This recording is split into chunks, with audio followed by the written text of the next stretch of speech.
when I say alpha male, I don't mind somebody being confident. That is not it at all. But he was laying it on thick. It's no accident that sounds like you're leveling up in a video game. 48% of 18 to 29-year-olds have an online dating profile. Make them work for it. 45% of people say they're more frustrated with this form of dating than hopeful. There are so many people you can connect with. Should I swipe right? Swipe wrong. Swipe wrong. Setting the record straight on dating apps. Everyday people telling everyday stories of the swipe right world with your host, Chaos. Well, I know he had a good time. Here we go. Welcome to another week of the Swipe Wrong podcast. I am Chaos. This is the number one podcast among competitive hopscotch players everywhere you can find them. This week, another pretty cool episode in my opinion. This one, I'm so amped at what the show is becoming and what Jay and I are doing. It's starting to turn into what we kind of envisioned it, something that kind of helps everybody realize they're not the only ones that attract the crazy and that there's just so much out there. Like sometimes it feels like when, you're dating, like you have a target on your back and Robin Hood is out there slinging arrows at you and just drilling you with the crazy arrows. And that's all you're getting. You're not the only one. That's not the only thing that happens. And there's some great dates that are out there too. But first, I guess, let me get the housekeeping out of the way and say, follow, subscribe, share, tell a friend, get it out there. It's growing and growing. It is the perennial shot of Viagra that we do need for the show, but seems to be happening for the show. So thank you for everybody who's doing that. If you want to email, swipewrongpod@gmail.com. If you want to give us a call, 317-426-6616. Check out the website, swipewrongpod.com. There, housekeeping is done. Anyway, moving forward. This is another one of those really cool instances where I got to meet this person for the very first time when we talked about her dating experience. And it's something that we saw online. We reached out to her and she was kind enough to be open-minded and talk to us. And I think you'll hear we had a pretty good time. And she was pretty amazing. By pretty amazing, I mean definitely amazing. This story, though, when we read it, we were just like, holy shit, did that really happen?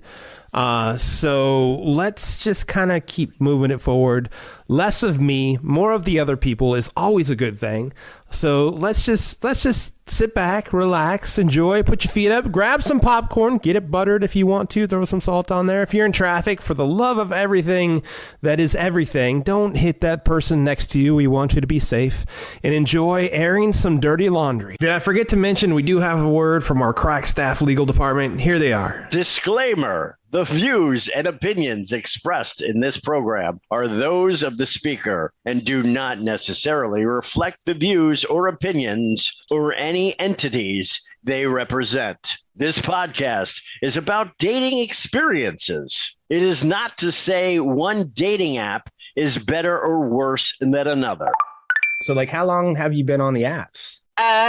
It was just Facebook dating app. So I've obviously been a part of Facebook for a long time. And whenever the dating opportunity, it was mentioned to me, I was like, oh, I'm going to try this out.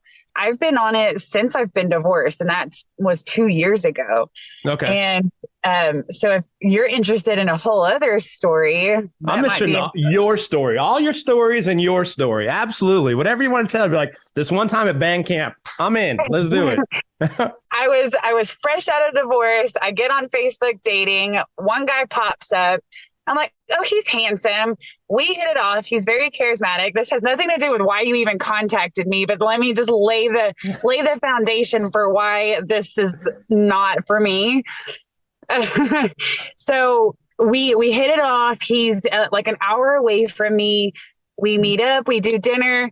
But he was very quick to, I want to meet your kids and I want to do this with y'all. And very much a lot like the guy that I just had another terrible date with. But I was fresh out of a divorce, and I seem to have a type, and the type is like very, not controlling, but they're just very, I don't know the right word for it. They're just very charismatic, but they know how to manipulate a situation. So I'm learning where my red flags are and what to avoid. All right, cool.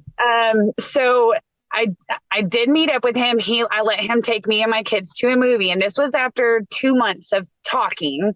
Okay. Learned that was a mistake, because the more I dug about him and the more he talked about himself in his past, the more I realized I don't think he's being honest. So he was saying that he owned land in Pennsylvania, he owned land in Florida, and he owned land here, he owned land there. And I thought, do you really? So I started digging some more. I was looking on like the, I don't know, appraisal district places to see if I could even find like his name on owning anything in this specific city, in this specific state. And his name is not coming up on anything. In fact, whenever I Google him, nothing, like not even a LinkedIn or anything like that. So I'm like, man, this is weird. So I called in the big dogs, called on my girlfriends, and I was like, I need you to help me find more information about this. I don't think he's being honest. And he was awfully cautious about not leaving his wallet around me. Really? And I thought, that's weird. Weird, strange. Okay. So long story short, I find out that he is not, in fact, the person that he says he is. He has this whole other name identity. I found out he was only here for work. He had a wife and 2 little boys at home, and an ex-wife and 2 big boys in Florida. Oh, fuck. So the name that this man gave me was a completely made up name that he stole from, I think, a friend of his. So he's got a friend that was like Morgan Bach, and then his name was like Jimmy Bach. And I'm like, this is my life. This is real life. So I didn't even confront this one. And you'll see a pattern here. I didn't even confront this one. But we did find the wife. Oh, wow. And we let her know. And she was very thankful for that information. And like I said, she was in Pennsylvania with kids. He was here for work. And so this is where that term West Texas single comes from, because these men come here to work and they have whole ass families at home. Shit. I didn't even know that. No shit. This was right out of the gate. I'm freshly divorced. The ink was still drying when this shit happens to me. And I haven't dated since. Well, you're also so you're coming out of the divorce. Like, so you're like, okay, so how do people date now? And you're like, oh, this online dating thing. This is how they do it now. And this is your first fucking experience when this happens. You're going, can I just meet? I'm going to run into somebody's cart at the grocery store. Is probably what you're thinking at this point. Oh, good. I was like, this ain't for me. And I thought, I'm just going to meet somebody naturally. So it started going out to the bars. I went out dancing. And I mean, I did meet some people naturally that way. Some that, like, not a lot of men are cut out to be step parents to 3 children. So I do come with baggage, but I respect if you're able to recognize that pretty quick. I don't waste your time. You don't waste mine. So I'm pretty good about that. I respect that. It's not for everybody. So, and like I said, I haven't dated. I've been on a few first dates, but nothing ever really goes past that. It's like, not great. So I actually deactivated it for a while. I deactivated because you can just like turn it off and on. It's got a toggle to it. For sure. So turned it off for quite a while. Recently turned it back on within the month. And when you did that, though, let me ask you this. I'm sorry to interrupt, but let me ask you, 2 things. One, meeting someone organically. I've heard the best term I've heard for that now is called dating in the wild. I think that was kind of funny. I think that's perfect. Lined up right on. I'm like, that's perfect. And then 2, so before you fired on dating again, were you like, all right, I'm going to at least do X, Y, and Z a little bit differently? Was there like a different plan of attack of how you were going to vet somebody? Yeah, I mean, I'm definitely going to start doing, well, I got kicked off the background check site that I was using. Oh, fuck. What'd you do? What'd you do? I was playing with it. I was like, I'm going to search up my mom. I'm going to search up my dad. I'm going to search up my best friend. I'm like, well, what are they not telling me? So I got an email that said that I couldn't do that anymore. Oh, that's kind of funny. Kicked off of it. Okay.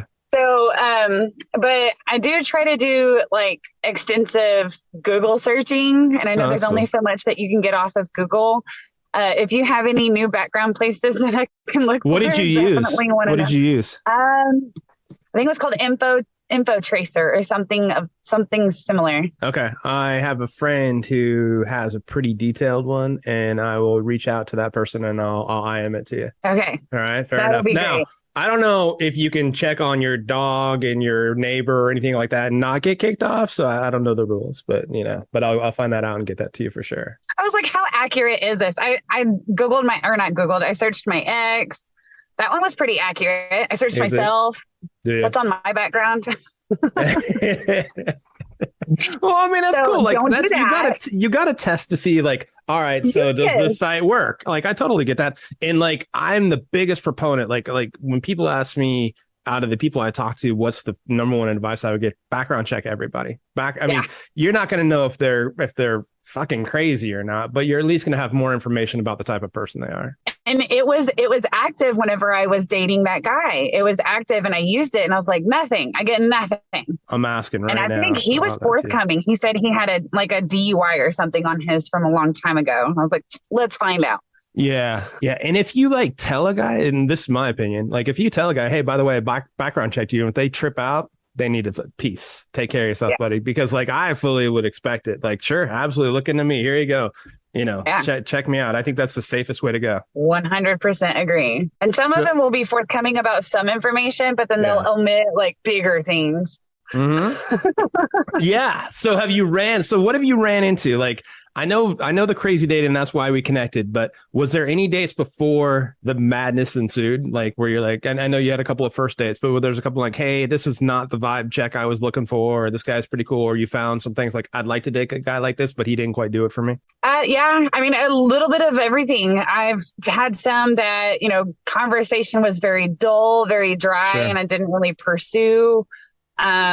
Because I want somebody that I can have a great conversation with, because I'm around kids all day. So the last thing I want to come home and talk to somebody that can't rub two brain cells together. So I need to have that outlet to have someone to talk to. For sure. So I totally get that. And so the dry texters, that's not for me. Yeah. If I feel like I'm doing too much of the heavy lifting of the conversation, I end up I stop reaching out, and it usually fizzles out. So okay, fair enough. And so it's hard to say. I mean, apparently they weren't interested. I feel like I'm pretty open-minded about, like, I'm pretty confident in myself. I mean, I don't need to do a lot of the work. I do want someone to meet me halfway. So I know what I'm going to tolerate and what I'm not.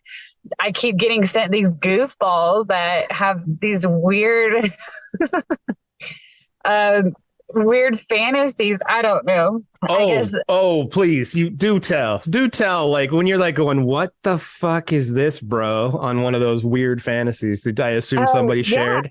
I had one that seemed to think that it was super hot that I would go out and get hit on. So he wanted to hear about it. And I'm like, this is weird, man. Wow. He said, I just want to, he was a watcher is what I was picking voyeurism. up. I was like, man, this is not my thing either. I was like, I'm not a prude by any means, but man, I was like, I'm not going to talk to you about things that I've done with other people or going out and getting hit on. Like, I don't know. The level of crazy is just like, dude, you sit there and just like, this is a book. Like oh my gosh, this is a total honestly, book. My friends and I have talked about how we really should make a book or reality show out of just my life, because my kids I'm doing it by myself. I've got three of them. I'm a teacher. So just some of the stories that I tell, they're like, man, if you had a reality show, like, you're right. I would make millions out of the chaos and the things that happen to me, because when I tell stories, people are like, that sounds made up. And I'm like, I can't make this shit up. Your backup crew, I forget how you referred to them. I apologize. Your friends, are most of them married? The big dogs. Sorry. Are most of them married, or are they single too? Yeah, most of them are married. So they love your stories. So they're like, oh, give me another train wreck. I want another train wreck, please. That's what they're through me, yes. But they're the first ones, like my sister especially. She's a mom and she's at home most of the time. She does have a full-time job, but she finds herself at home bored a lot. So I'm like, hey, look up this one. This is his birthday. Awesome. Tell me what you find out. And she will dig, and she'll be like, who is this girl in this one picture in that one place? Like, do you know this person? That is awesome. Did you mention this one? She's really good. My mom does a lot of it too. Oh, perfect. That's cool. Yeah. The whole family affair. Look at you. I'm telling you, I've got quite the village. And it's because of the toxic relationship that I spent 10 years staying in. It was no good for me or the kids. And so they're like, we have your back. So whatever you need from us, I was like, this is what I need. I need you to make sure I'm not with another crazy. And they warned me about the first one. Yeah. I didn't listen. So lesson learned there. Well, so correct me, like, help me out. Like, I may be wrong, but what I hear a lot, people come out of long relationships, 10-year marriages and stuff. And your self-confidence is a little down. Do I still have it is down. So you're kind of out there just seeing, all right, let me just gauge the interest and see if I, quote unquote, still have it or whatever, and trying to raise your self-esteem. Is that pretty accurate in your situation? Oh, yeah, 100%. My self-esteem was very shot. I feel like I did a lot of the grieving for the divorce before the divorce ever happened, because it was just, I pulled away much earlier than I filed. So it was very shot.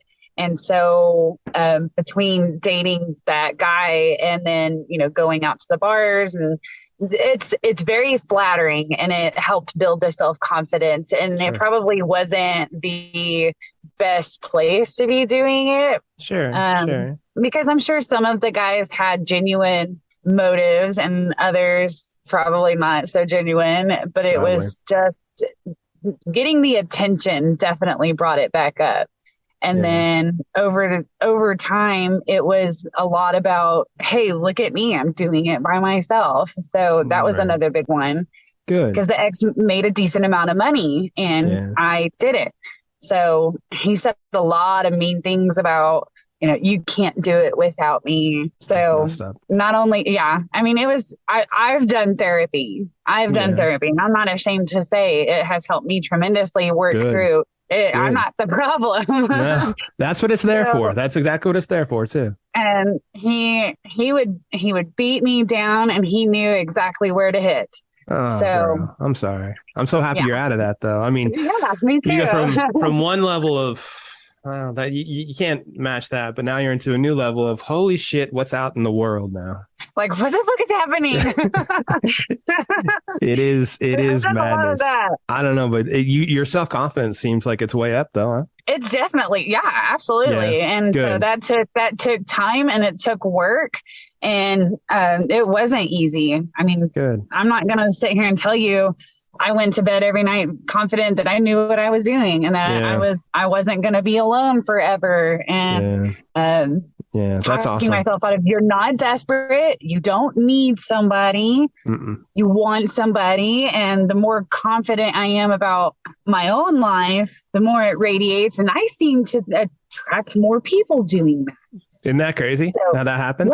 Yeah. It really does. Like self-confidence, self-esteem, and like the biggest thing that I think people should learn, and just my own personal journey, is like, be your biggest fan. Let everybody else worry about shit that you may or may not be able to do. You just be, because you have overcome the worst days you've had so far. You're kind of a badass. So just keep focusing on all the good stuff, and all that good will come right back to you. Yeah. And I mean, fake it till you make it, even if, for sure. For sure. I don't know what I'm doing. I don't know what I'm doing. And you keep going forward, fuck it. If you fail, fuck it. At least you gave it a shot. And then you know what not to do. Keep going forward. You got it. Exactly. You got it. So when did you Exactly. meet this clown? And first of all, I guess when I reached out to you, I'm like, gosh, I hope she doesn't think this is just some random ass dude going, hey, you got a pretty mouth. I'll deliverance and shit. So thank you for replying. You awesome to talk to. So when did you meet this clown? It was a week ago. No, 2 weeks ago. Really? Sorry, 2 weeks ago. Okay. So 2 weeks ago, I matched with him on a Saturday, and again, great conversationalist. Really easy to talk to, knew what to say and how to say it.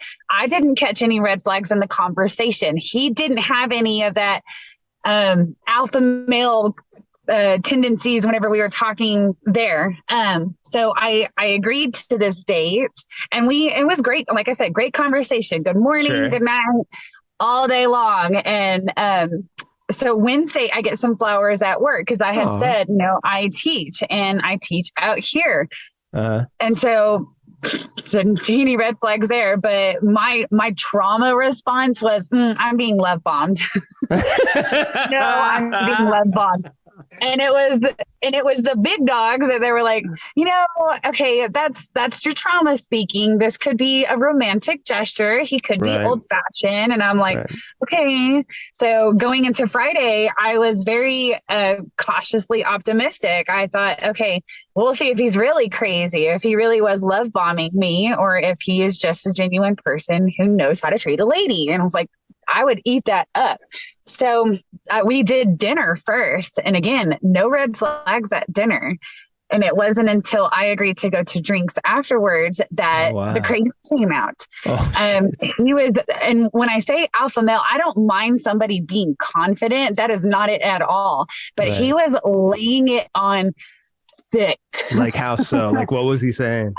Basically said, let me backtrack. He was like, I want you to delete all my competition. You're done. I'm taking you off the market. I'm taking you off the market.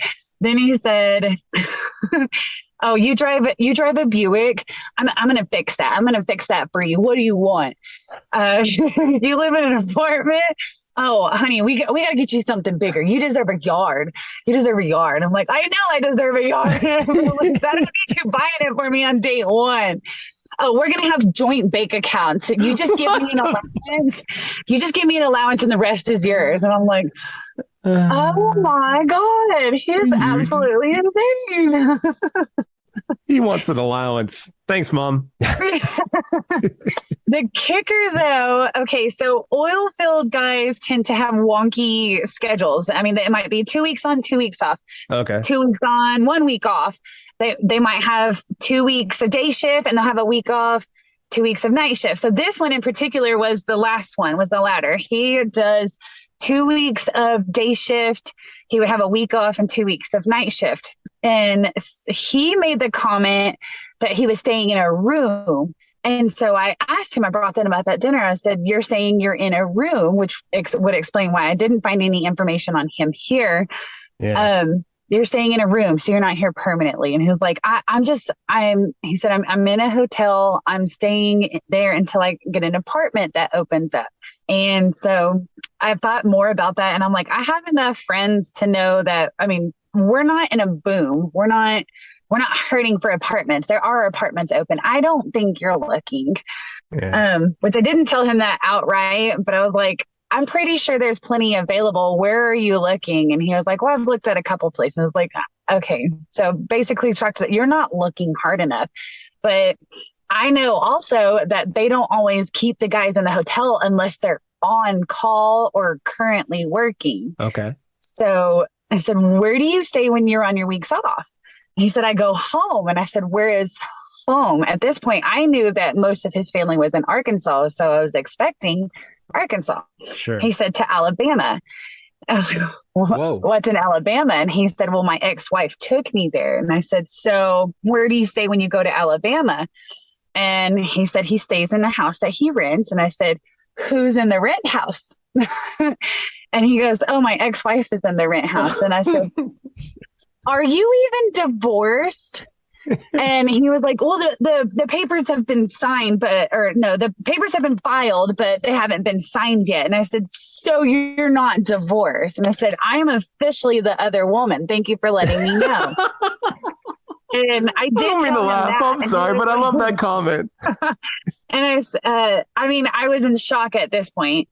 So I said, let me summarize what you just told me. On your week off, you go home to Alabama and you stay in the house with the ex-wife that you're not really exed from, and y'all don't do anything. And he was like, yeah, we don't speak to each other. She stays on the top floor and I stay on the bottom floor. We don't. I said, that's really hard to believe. And I really feel like the other woman at this point. Yeah, for sure. Again, his ego was hurt, and he was, because I'm calling him out.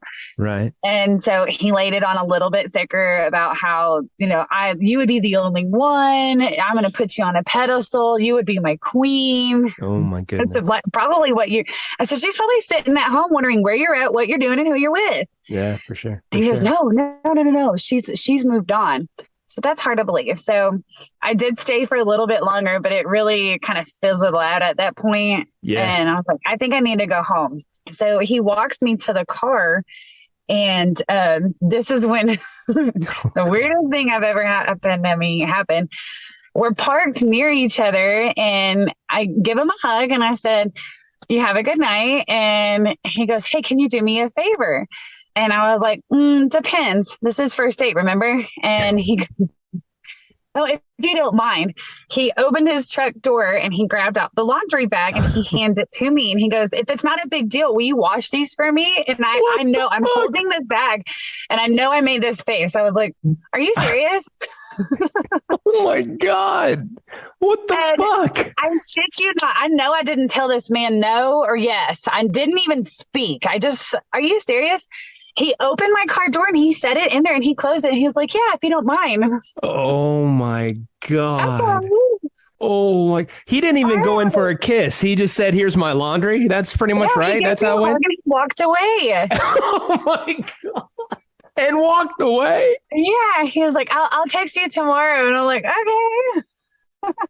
No. What'd you do? I called my best friend. I was like, bitch.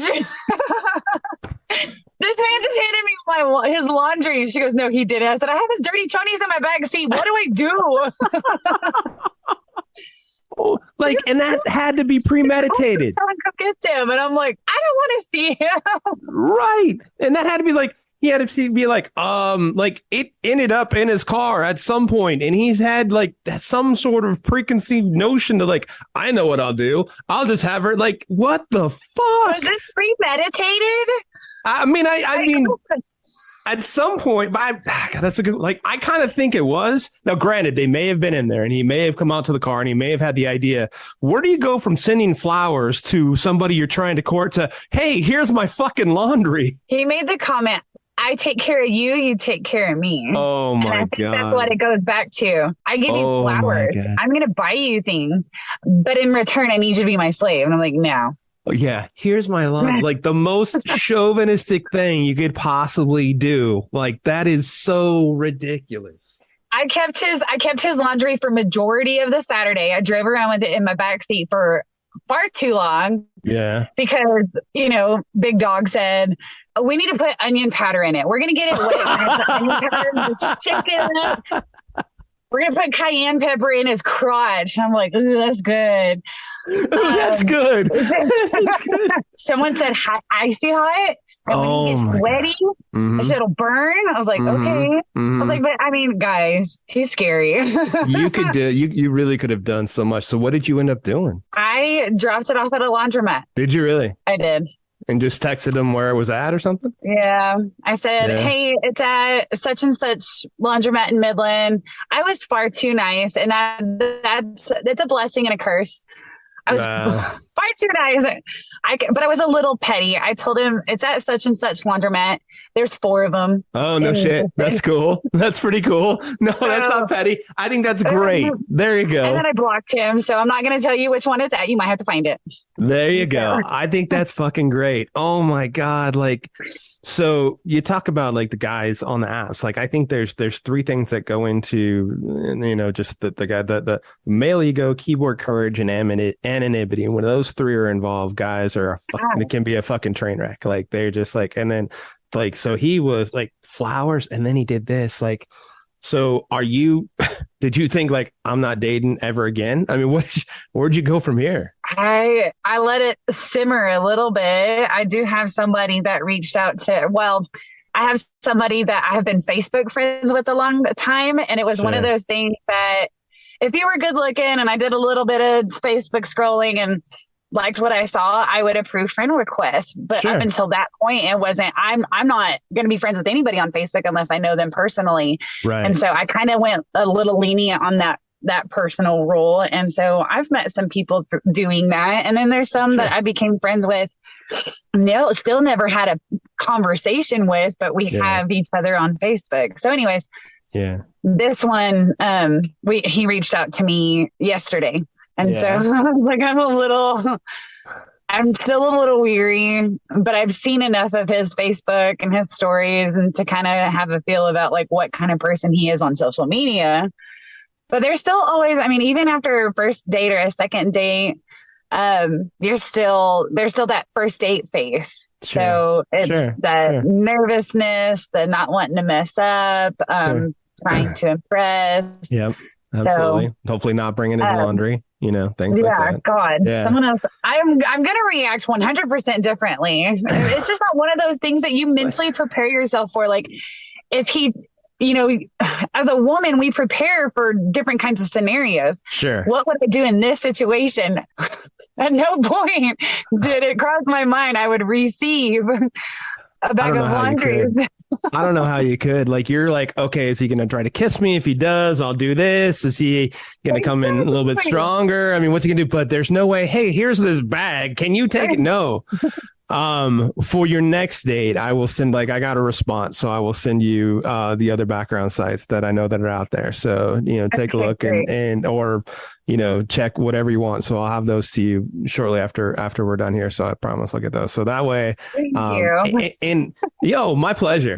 And I know, like, probably as you found out, you can background check you, but it doesn't say, hey, this person's mentally unstable and might bring their laundry with you on their first date, but at least you'll have a little bit more information. Yeah, I mean, this one was pretty squeaky clean. He had he had military background. He was corrections officer. He was a deputy sheriff at some point. So I'm pretty sure he's got a pretty squeaky clean background check, but it's not going to tell you that he is absolutely bonkers. I 100% hope, pray, all the above. Like, I don't know, like, send good vibes that your crazy threshold has already been met and you're not going to have any more for, let's just say, at least 12 months. Like, unfortunately, that may not be the case, but I'm sending it out your way for sure. I am proud to say that. I mean, it took me years with the ex-husband. It took me 2 months with the last one. It took me one solid date to pick up on this one. But I'm getting better. Yeah, no kidding. You're going to find it out within 3 text messages here on out. That's for sure. All I know. Down to a T. Yeah, so all I know. We'll go to the websites for the background checks. You holler at me. I will. So check the crazy. You get your attitude, your approach, your smile. The right one will be there in no time. I have no doubt about that. Thank you for being along for the ride of the Swipe Wrong podcast, where we take everyday people like you and me telling their everyday stories of their swipe right life. Show is produced by Jay Pelham. He is the host of Pelham Place. If you want to reach out to the show and tell us your story, we'd love to hear it. Give us a call. Google Voice us at 317-426-6616. Leave your information and we'll get back to you, or just your story. You can also email us at swipewrongpod@gmail.com. We are on Insta, Facebook, TikTok. We're out there. I am Chaos, the host of Chaotic Commentary. You can find me pretty much anywhere that you see me. And next week, the saga continues. Swipe wrong. Swipe wrong.